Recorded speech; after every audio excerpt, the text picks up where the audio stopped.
Welcome back to another episode of Who Am I to Judge podcast. I'm Alexis.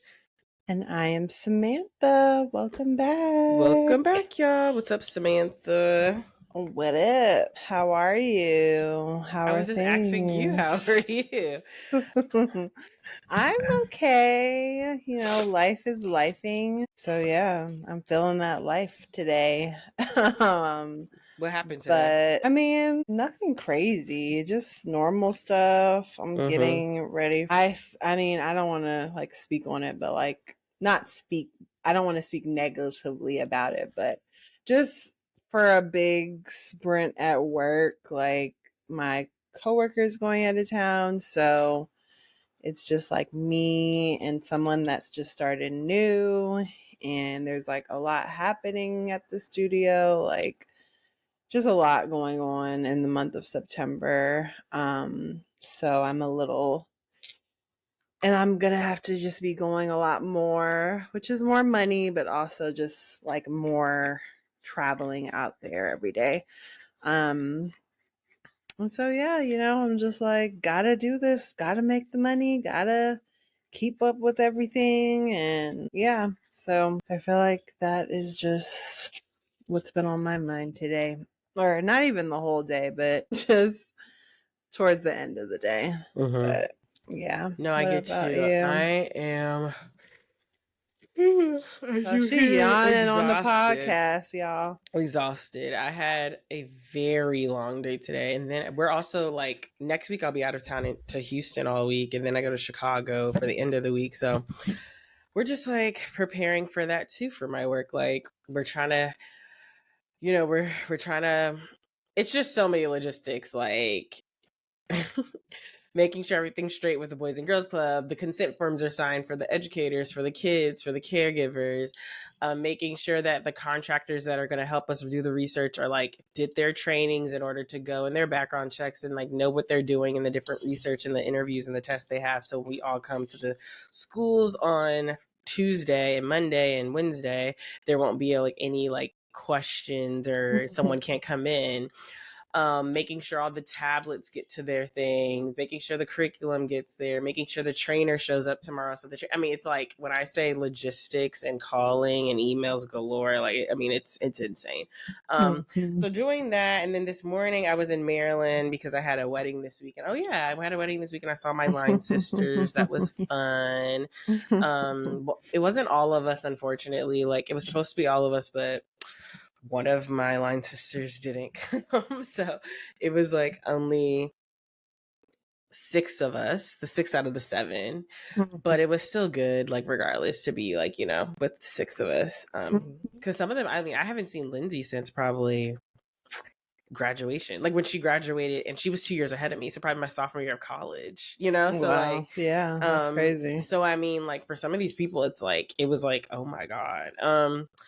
But yeah, so I had to wake up early this morning because Mello had a grooming appointment at 8:15, so I had to wake up early enough to, walk her, feed her, and me get dressed and get there.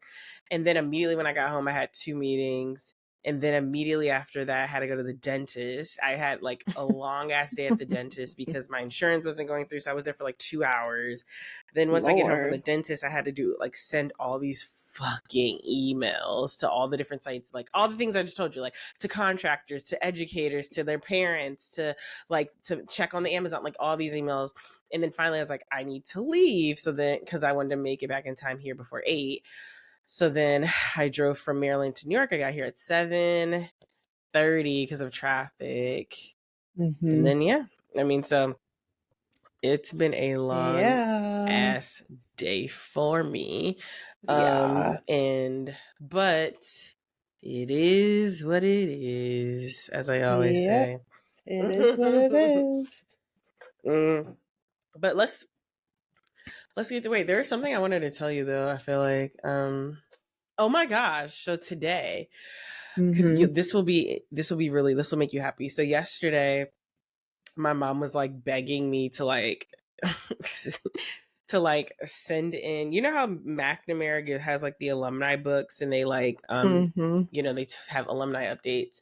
So she was you need to put in that you graduated to McNamara University of Delaware. And I'm annoyed. So finally I did it.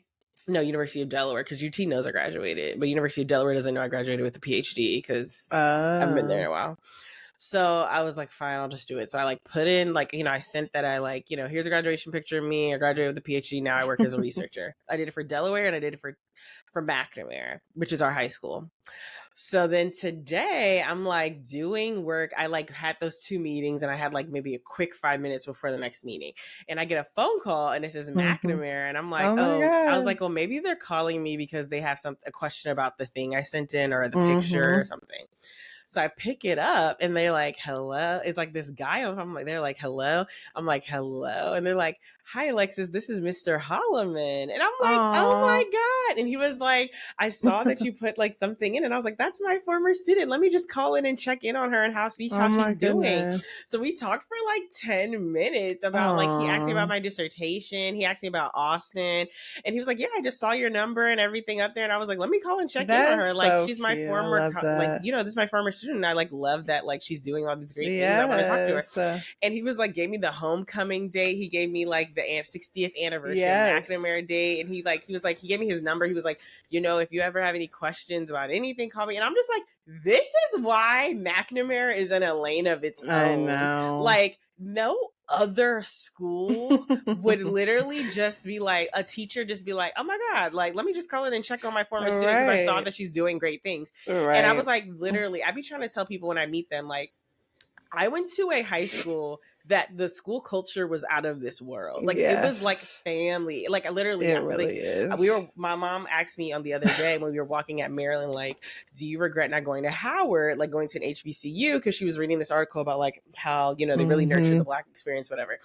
And I was like, you know what? Like, if I could do it again, I'd probably go to Howard. But I was like, in all honesty, I feel like I had like a somewhat of that experience at McNamara. Like we were saying before I like go at in the fucking gym. Like, it was like a Black ass experience, and and also very family oriented, and I felt like they were like, making us feel happy to be Black, and like, God, and I was like, literally, it just like reaffirmed that. I was like, literally, like. That is amazing that like, he literally just saw my name come across and was like, oh, I should check in on her. And called you out of the blue. And he called me out of the blue and we had like a good 10-minute conversation. I told him, I was like, this was like such a pleasant surprise. And like, it made me so happy. And I was like, I don't know. It was just beautiful. Like, I was just like, that is so sweet. McNamara, it really is. Like, I saw Mr. Holloman.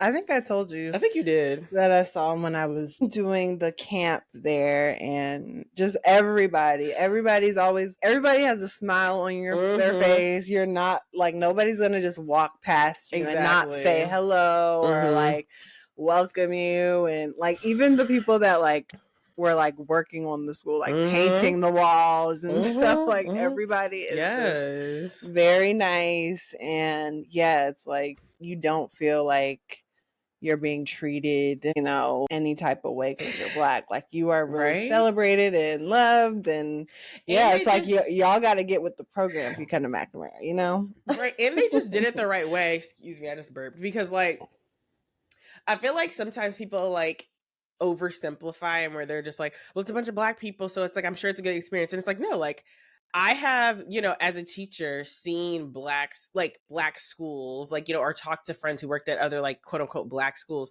who it was like super regimented, super anti-Black policies. And it's not a good space. And it's bullying. Like, right. Just because it's a Black, a Black not school at all. Doesn't mean that it's going to be nurturing to Black people. Teachers. And even Black teachers can sometimes be problematic. Thank you so much. Yeah. And like, I just feel like. Yeah, I meant to say white teachers. But I feel like it's like all about the school culture. Like I constantly talk about how like teaching at MCP, it felt like I was teaching at like a Black like elementary school HBCU. Like, it was like everybody it was like truly family. Like that's something I could picture myself doing, and which I do to my students, like just call them on their phone randomly and like check in on them. Yeah. And I feel like I was just like, wow, we really nailed it by going to McNamara, because I was just like, I don't know anybody. I don't have any friends, I think, who didn't go to McNamara whose teachers would randomly just call them up because they just saw like they graduated, I know. And I feel like, I do feel some people have those special teachers, like you and Miss Wood. Yeah, like, people that they just check in with. But yeah, just like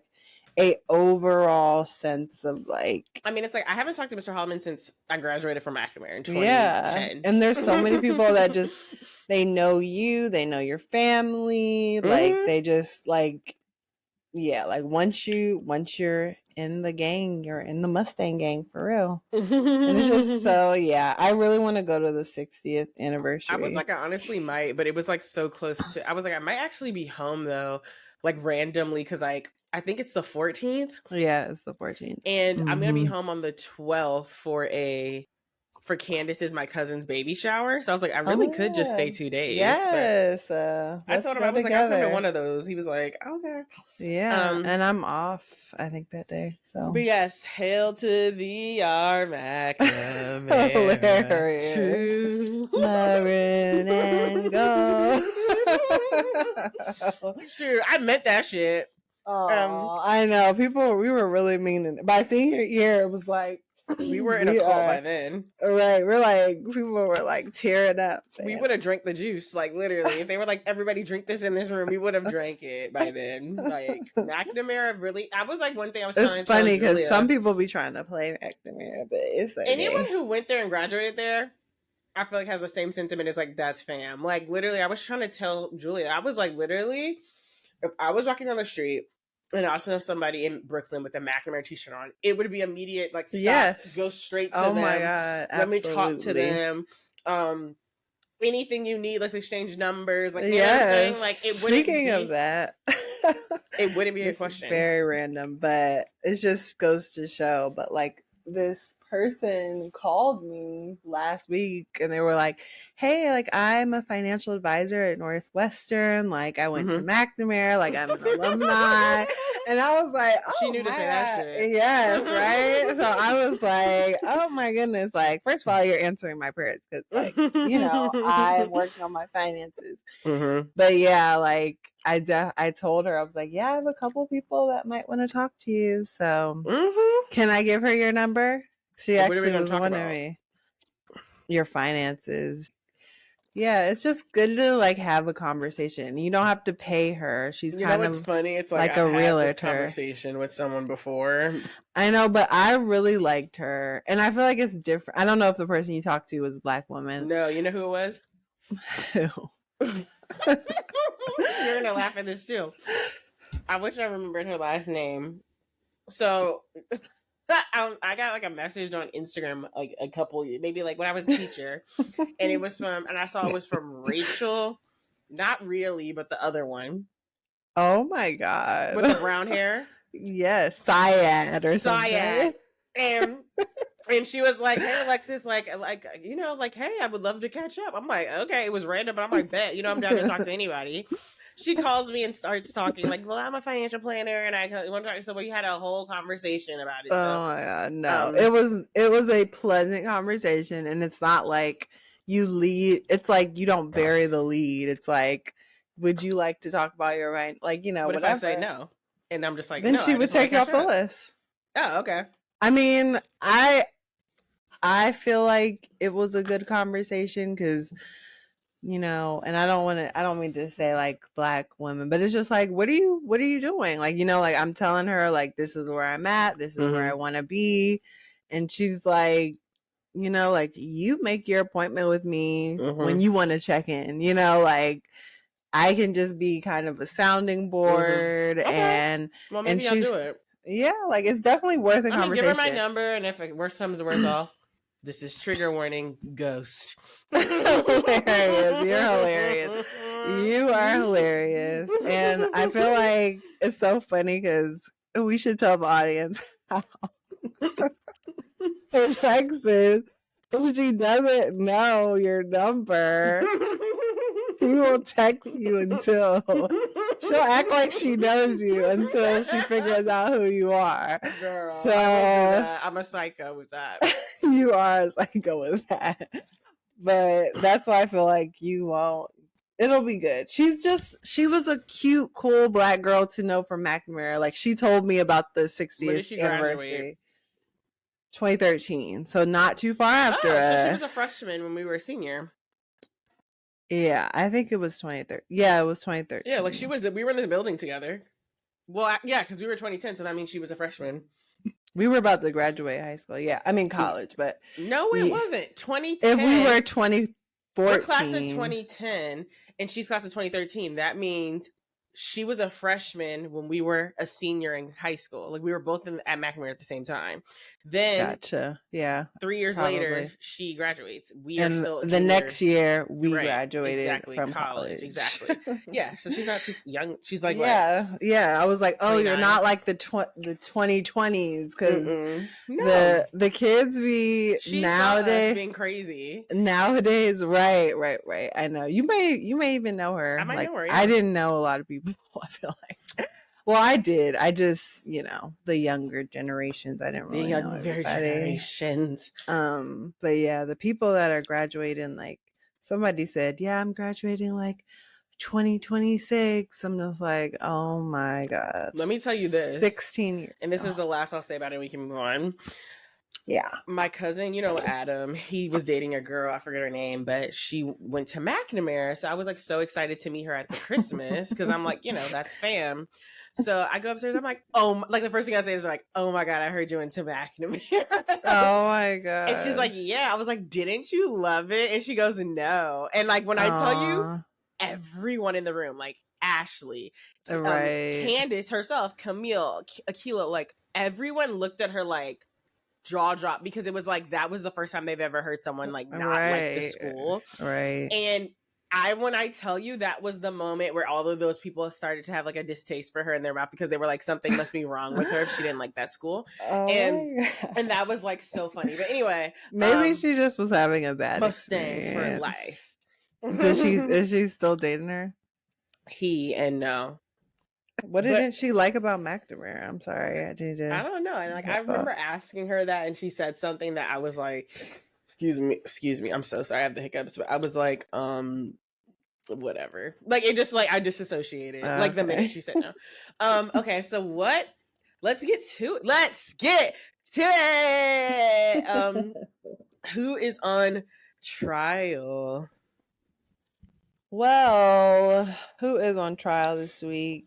We could talk about a couple things. Well, we have talk some about Ice Spice. Let's first talk about the other thing. The other thing, me and my sister, we watched. I don't know if you guys saw the episode. I don't even know what the show is called. I'm sorry. This was the only reason I tuned in was because Dr. Umar was on the show, but the comedian Mouse he is one of the hosts of the show. And I was trying to ask you, Alexis, did he open up for you guys at Kid Fury? Mouse? Somebody named Mouse? Well, probably it was like a Brooklyn it was comedian. Like a guy. Yes, he did. Yes. Mm-hmm. And he was like putting his foot in his mouth a lot. It was just like, this guy is at a gay ass show. Like, why is he did this whole thing. He was talking about this couple in the front row and was like, I saw that. Wait, so he was talking about a couple in our front row, but he was talking about the man in his outfit, basically calling him a cornball. Okay, so this guy, that wasn't even unique to our show. He just does that at every show. Anyway, so let me go to the podcast so that I can be correct. Yeah, but let's get to what happened. Alexis, I'm getting there. So the show's called Hustle Over Everything. I've never seen Dr. Umar yelling like that, talking about how hip hop has done more harm than good to the Black community. And like Mouse was just like, they were the main ones going back and forth.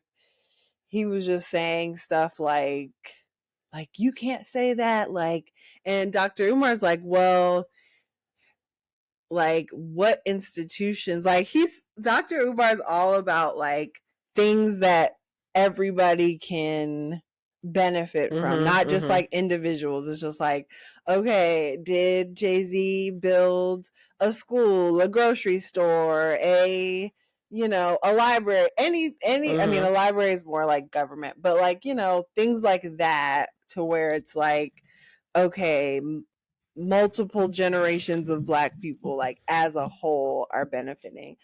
So Mouse is just going back and forth. His name, he was getting on my last nerves that whole interview. Mm-hmm.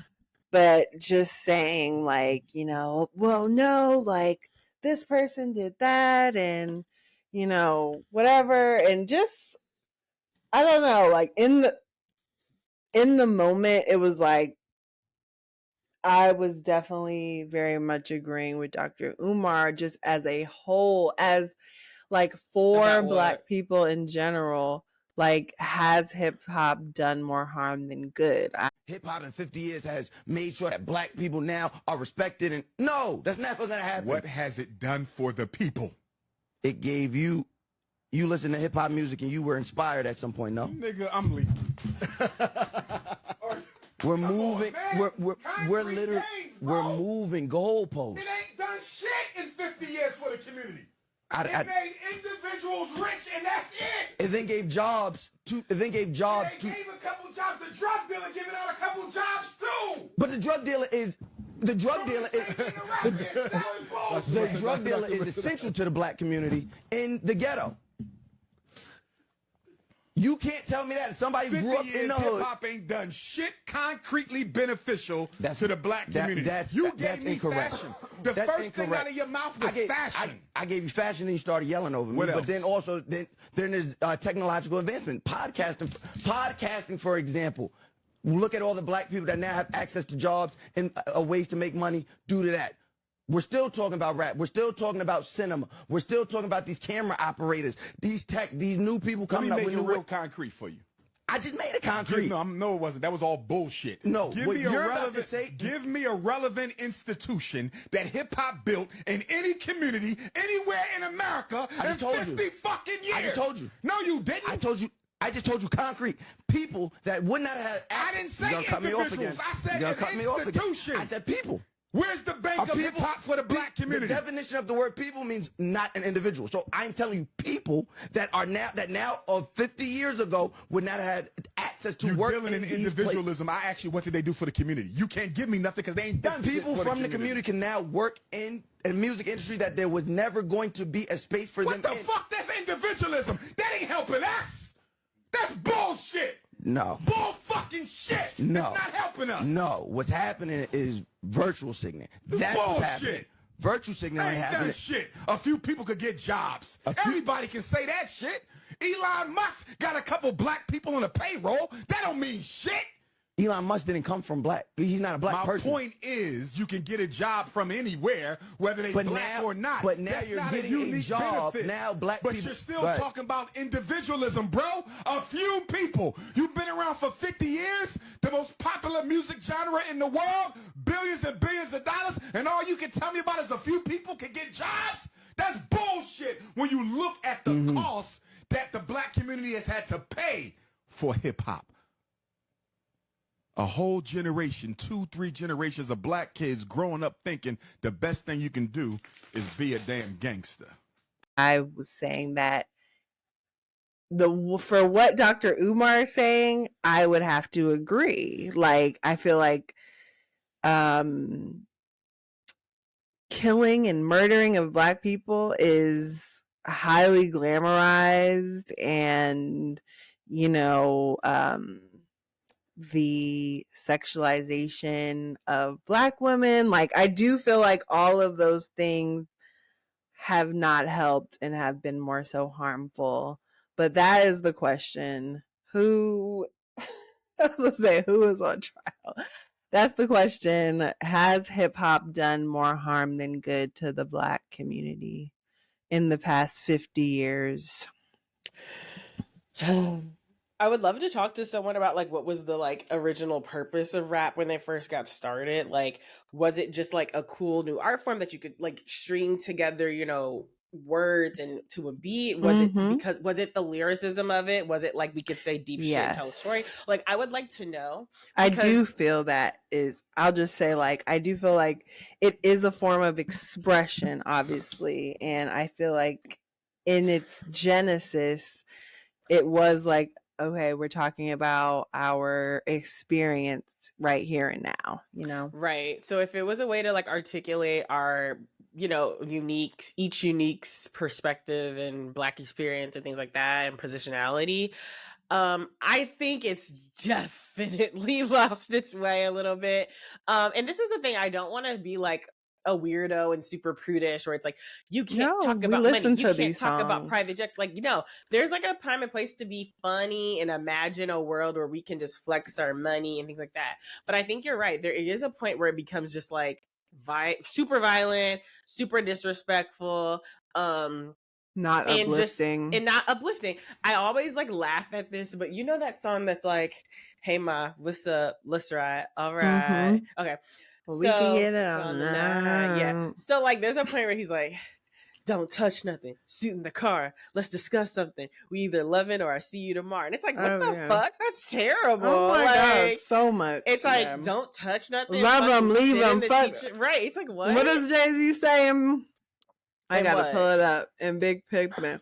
Love them, leave them, cause I don't fucking need them. Like literally, like it's disrespectful. It is, and I'm not saying that.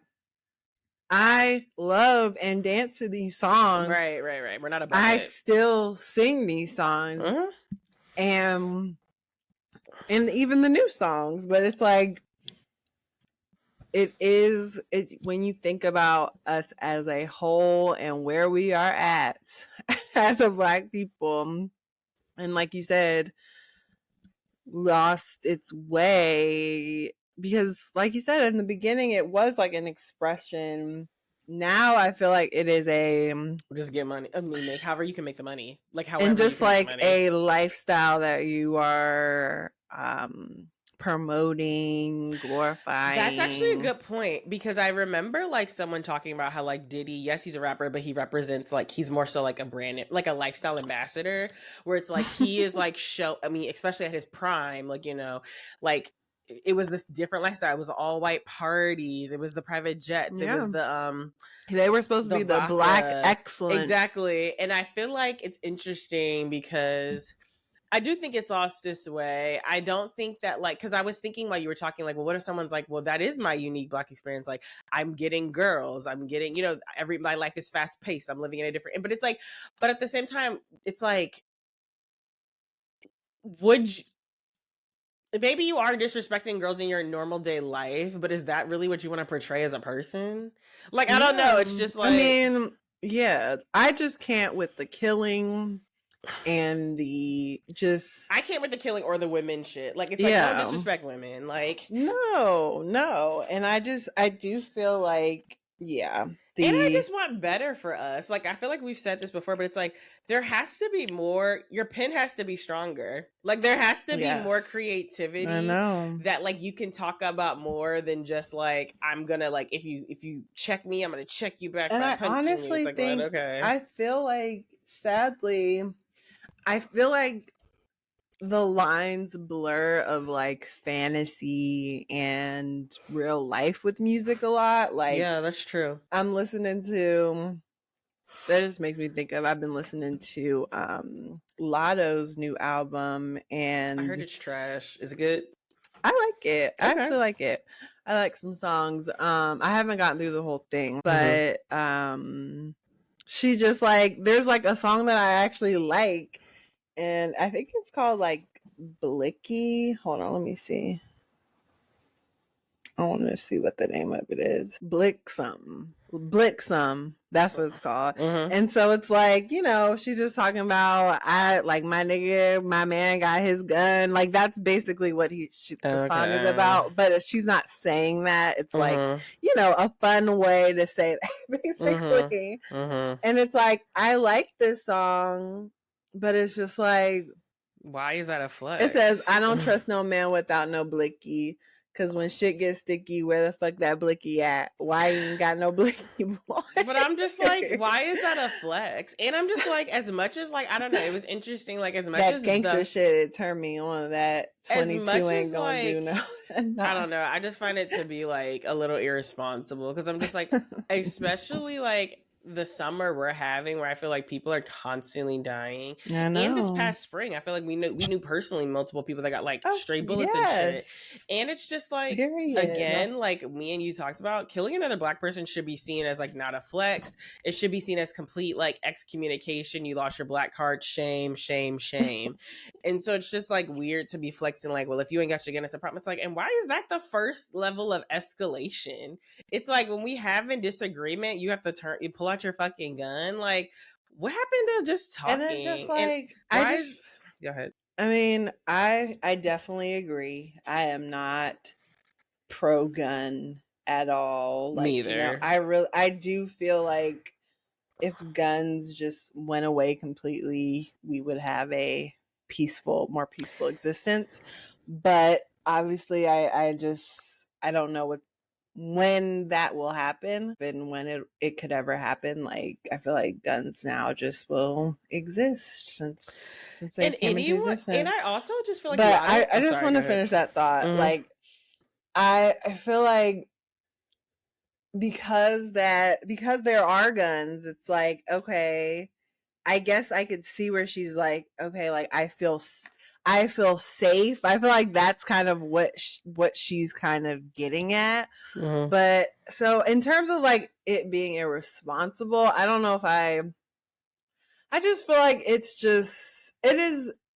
is irresponsible in the way that it like continues this narrative of just like, who knows what the fuck is going on with this nigga's head, that he got a gun, who knows what he's gonna do with it. Like, and it's why is that the first level? It's like if something goes off, like thank God he has the blicky or whatever. It's like, why is that the first level? Like, I guess it's just like if something like if you're in an area where shit happens like that, it's like, I guess maybe I'm just not the right audience then. I mean, I feel like I'm just trying to understand, and I guess because I do live in an area where shit be popping off a lot, and it's like I don't want anybody to.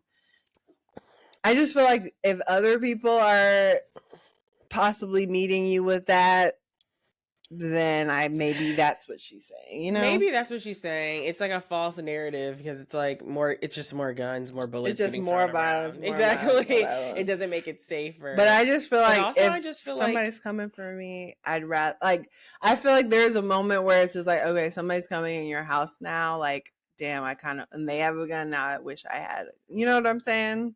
Mm-hmm.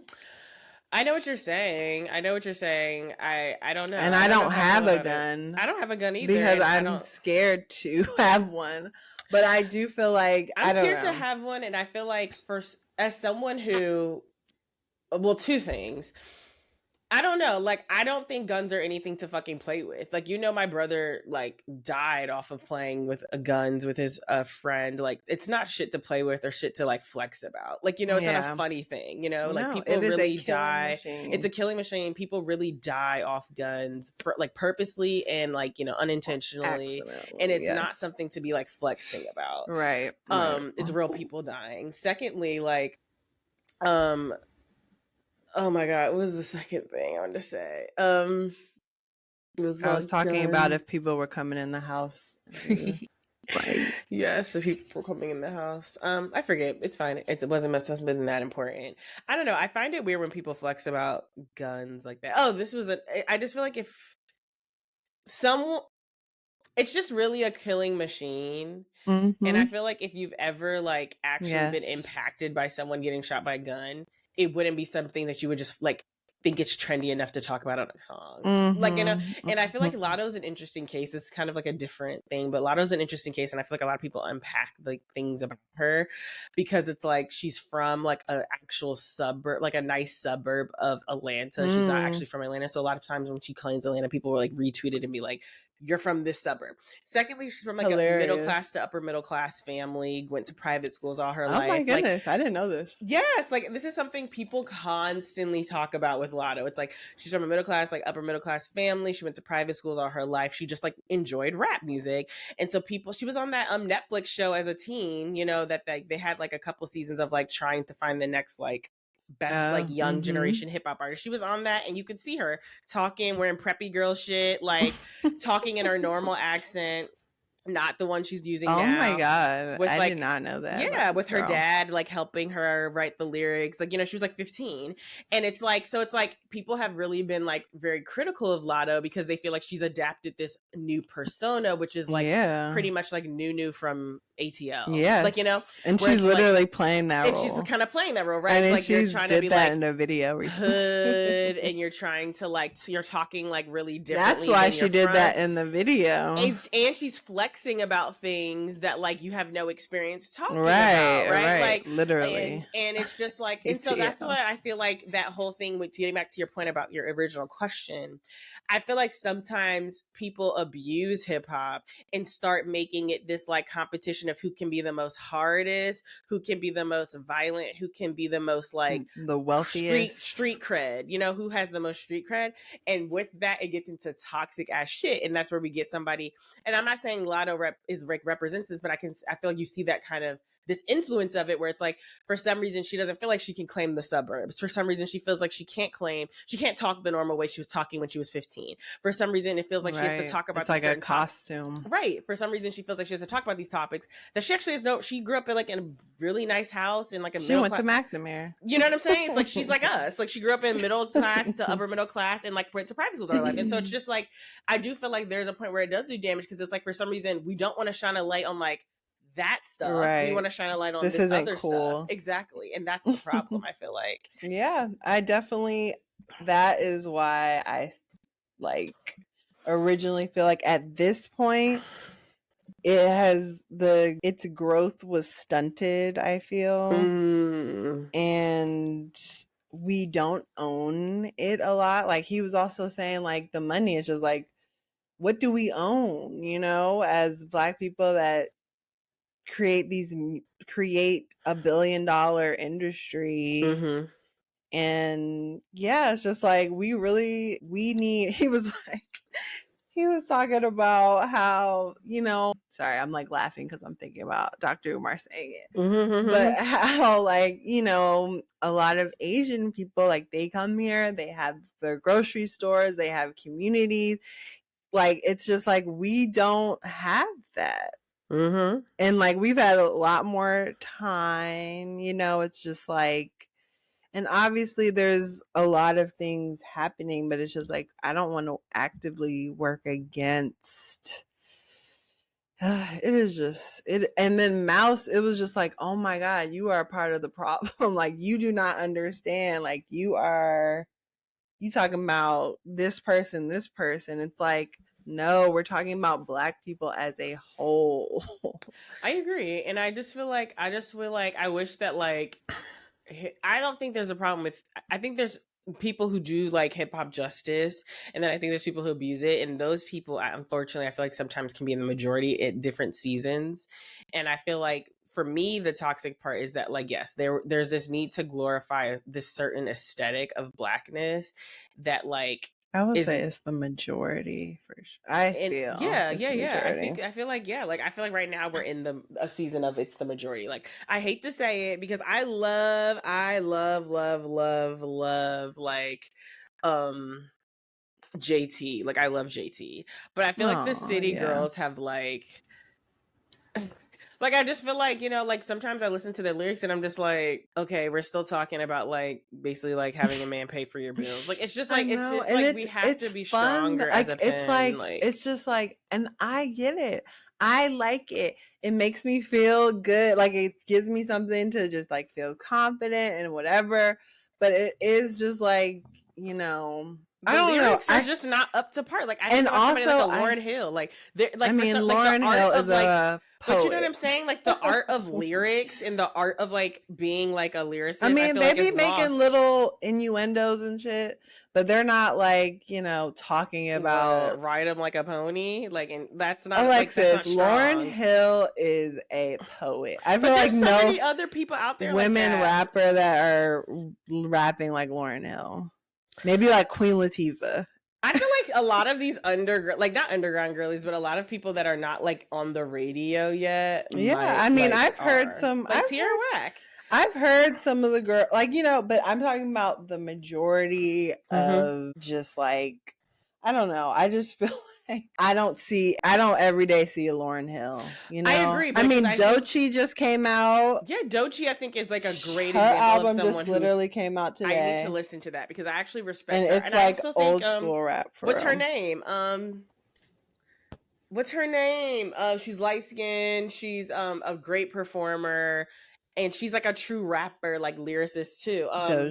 Doja Cat. Doja Cat a rapper? Doja Cat. Like Doja Cat like really has like amazing songs, and she's talking about real shit, and she's like, and it's fun and it's different. And I just feel like Doja Cat is like a league of her own almost. Like I just feel like in her league of her own. She's like a pop rapper.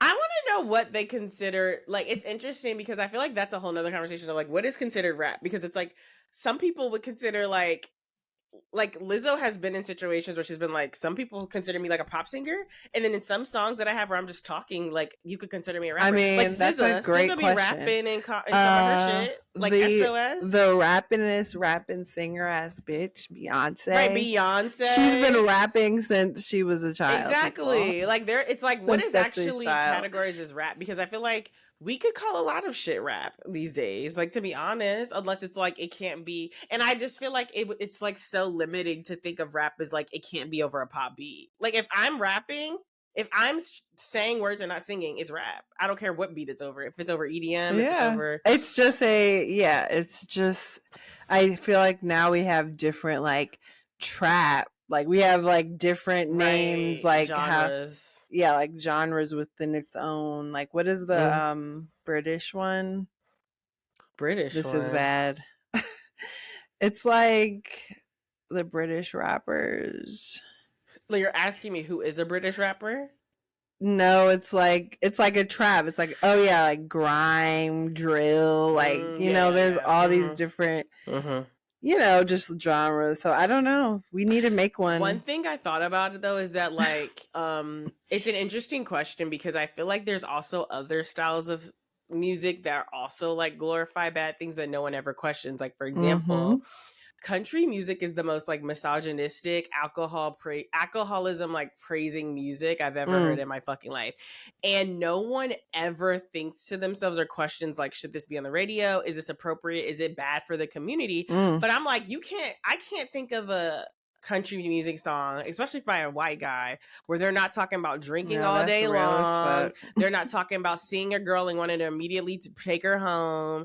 They're not talking about like, stumbling in after a long night. Like, it's just like, but no one ever thinks like, I guess country music appropriate. It's interesting. It is very interesting because it's very true. And I feel like, I guess because our issues are so dramatic, it's what like, do you mean? It's like we don't have not one grocery store. You know what I'm saying? It's like we do. I'm going to put a black grocery store in the comment section because we do have black grocery stores out there. But I feel like because it's just like Black people, it seems like we are more in crisis. So when we talk about our issues, you get a Dr. Umar yelling at the top of his lungs because, I feel like now, and I feel like this is maybe even just how white people are in general, how they're not like, we are all white people. I mean, they are together. They are sometimes, but like, I feel like they mostly exist within their own families more now. So it's like alcoholism and stuff. That's like a family disease, like, I don't know. I just feel like even just with drugs, like, I don't know how their music talks about drugs or whatever.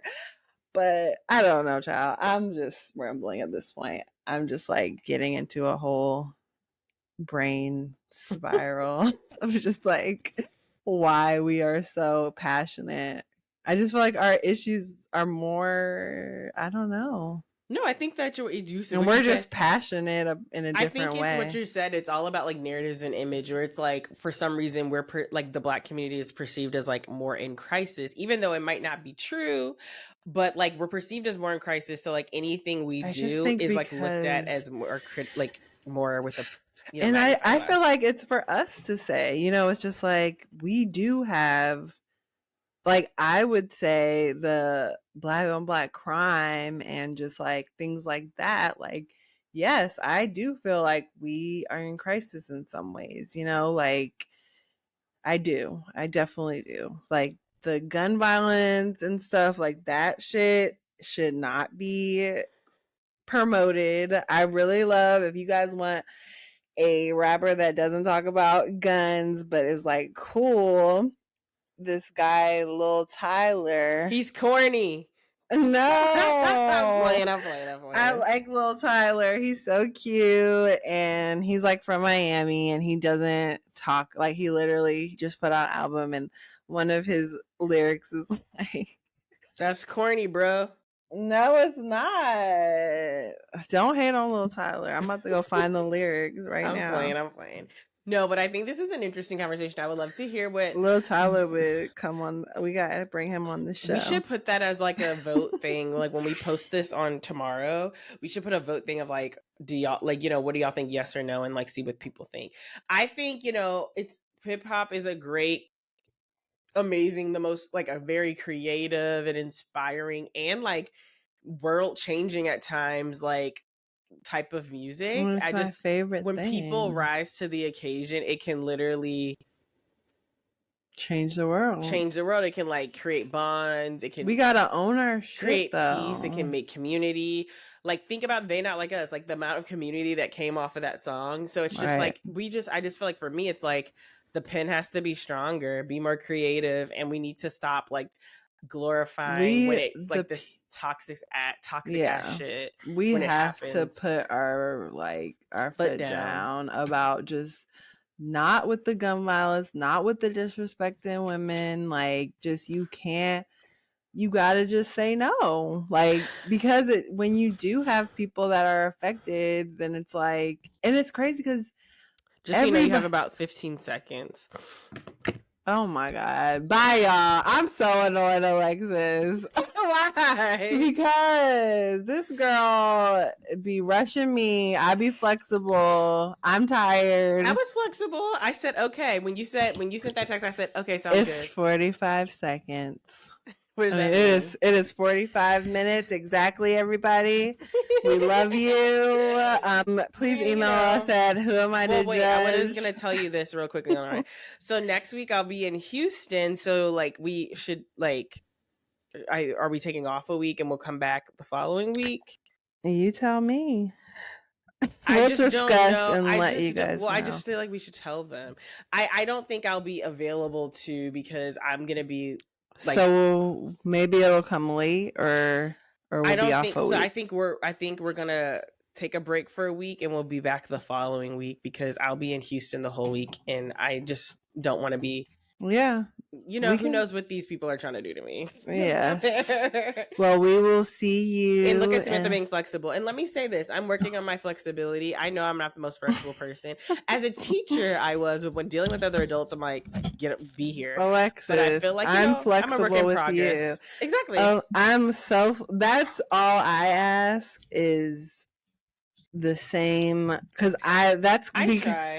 when it happens to me, I'm just like, okay, like I would want somebody to be flexible with me. I think I mostly meet you with flexibility. I don't think I'm never like, always feel I feel your wrath when it's like not. It's funny you say that because you'll like, other people say that too. And it's like, look, even if I'm disappointed, it doesn't matter. Like if I said, okay, I said, okay. Like, like the fact of my energy, it doesn't matter because at the end of the day, like you're still like, you're getting what you asked for. So I say that to say, like it's okay for me or whoever to feel annoyed about a situation if it's annoying.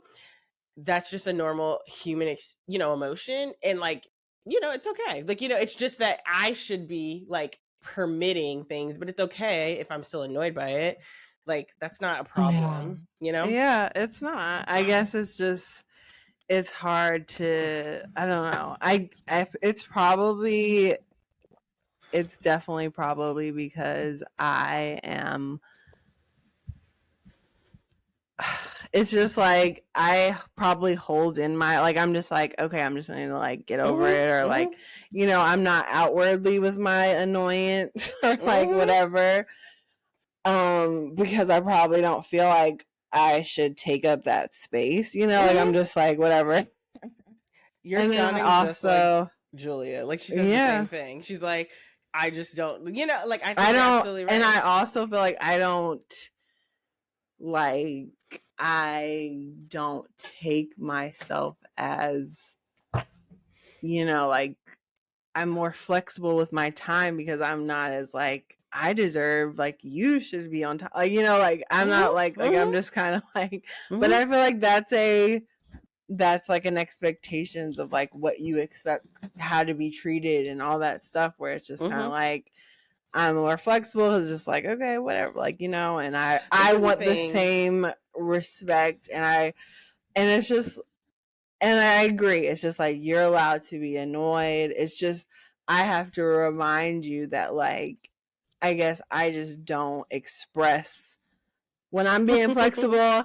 It's like, I have a life too. It's like, I have Jupiter. I have to walk him. Like he has to get a 30-minute walk. I gotta, I'm driving down to Gaithersburg every fucking day. So it's just like, I feel like it's just kind of like, I know you are busy. So when you have to do stuff, I'm just like, okay, like, but I get it. And I would never want you to not express how you feel. Like, I feel like it's more of those things where it's just like, I wanted to start at whatever time, but you know what I mean? I don't know.